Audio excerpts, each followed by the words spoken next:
কখনো কখনো মানুষের লোভ তাকে ধ্বংসের দিকে ঠেলে দেয়। আজকের গল্প এমন এক ব্যক্তির, যে এক বিশাল সোনার খনি খুঁজে পেলেও বুঝতে পারেনি এটাই হতে যাচ্ছে তার সবচেয়ে বড় অভিশাপ। একজন পুরুষ মরুভূমির এক নির্জন স্থানে প্রস্রাব করতে গিয়ে দেখতে পায় দূরে একটি পাথর ঝলমল করছে। কৌতূহলবশত এগিয়ে গিয়ে সে আবিষ্কার করে এটা একটা বিশাল সোনার টুকরো। প্রথমে কিছুটা দ্বিধাগ্রস্ত হলেও সে তার সঙ্গীকে ডাকতে সিদ্ধান্ত নেয়। সঙ্গী এসে সোনার খণ্ডটি পরীক্ষা করে দেখে সত্যিই কি এটা খাঁটি সোনা। নিশ্চিত হতে সে তার পকেট থেকে একটি লাইটার বের করে আগুনে পরীক্ষা করে। সোনা কালো হয়ে গেলে বুঝতে হবে এটি নকল, কিন্তু কিছুতেই সোনার রং বদলায় না। দুজনেই আনন্দে আত্মহারা হয়ে পড়ে এবং পুরো খণ্ডটি মাটি থেকে তুলে আনার জন্য খনন করতে শুরু করে। তারা অনেকক্ষণ ধরে খনন করেও সোনার মূল অংশের শেষ খুঁজে পায় না। মনে হচ্ছে এটা যেন একটা ছোটখাটো সোনার পাহাড়। তারা ট্রাকের সাহায্যে এটিকে টানতে চায়, কিন্তু রশি ছিঁড়ে যায়। এরপর তারা সিদ্ধান্ত নেয় একজন এখানে পাহারা দেবে আর অন্যজন যাবে খনন যন্ত্র আনতে। সঙ্গী গাড়ি নিয়ে চলে যায় আর প্রধান চরিত্র একা থেকে যায়। সে তার চারপাশের পরিবেশকে নিরাপদ করার চেষ্টা করে, খাবার ও পানি সংরক্ষণ করে। এমন সময় সে মরুভূমির মধ্যে একটি বিধ্বস্ত প্লেনের ধ্বংসাবশেষ খুঁজে পায় এবং সেটাকে আশ্রয়স্থল বানানোর পরিকল্পনা করে। রাতের বেলা বুনো কুকুরের দল তার আশপাশে ঘুরতে শুরু করে।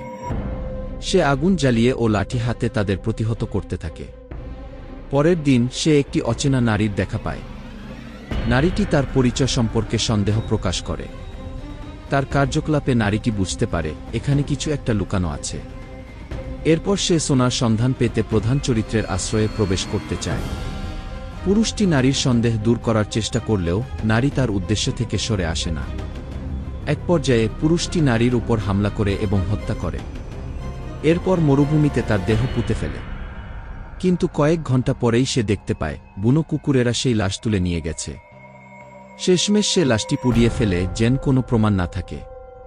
একদিন পুরুষটি দুর্বল হয়ে পড়ে, পানির তৃষ্ণায় সে মরিয়া হয়ে ওঠে। হঠাৎ সে দেখতে পায় আগের মৃত নারীর মতো দেখতে আরেকজন নারী তার দিকে এগিয়ে আসছে। এটা কি সম্ভব? নাকি এটা তার কল্পনা? পরবর্তীতে সে জানতে পারে এই নারী আসলে আগের নারীর যমজ বোন। এরপরের ঘটনা ভয়াবহ দিকে মোড় নেয়। মরুভূমির প্রচণ্ড ঝড়বজ্রপাত, ক্ষুধা, তৃষ্ণা এবং ভয় তাকে নিঃশেষ করে দেয়।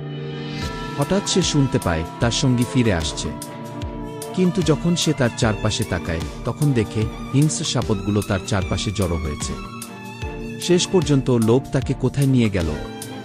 সোনার পাহাড় তার জীবন বদলে দিল, কিন্তু কেমনভাবে? লোভ মানুষকে কতটা অন্ধ করে দিতে পারে সেটা এই গল্পটি আমাদের ভালোভাবে দেখিয়ে দিল। তোমার কি মনে হয়, যদি তুমি এমন অবস্থায় থাকতে তুমি কি লোভ ত্যাগ করতে পারতে? নিচে কমেন্টে জানাও।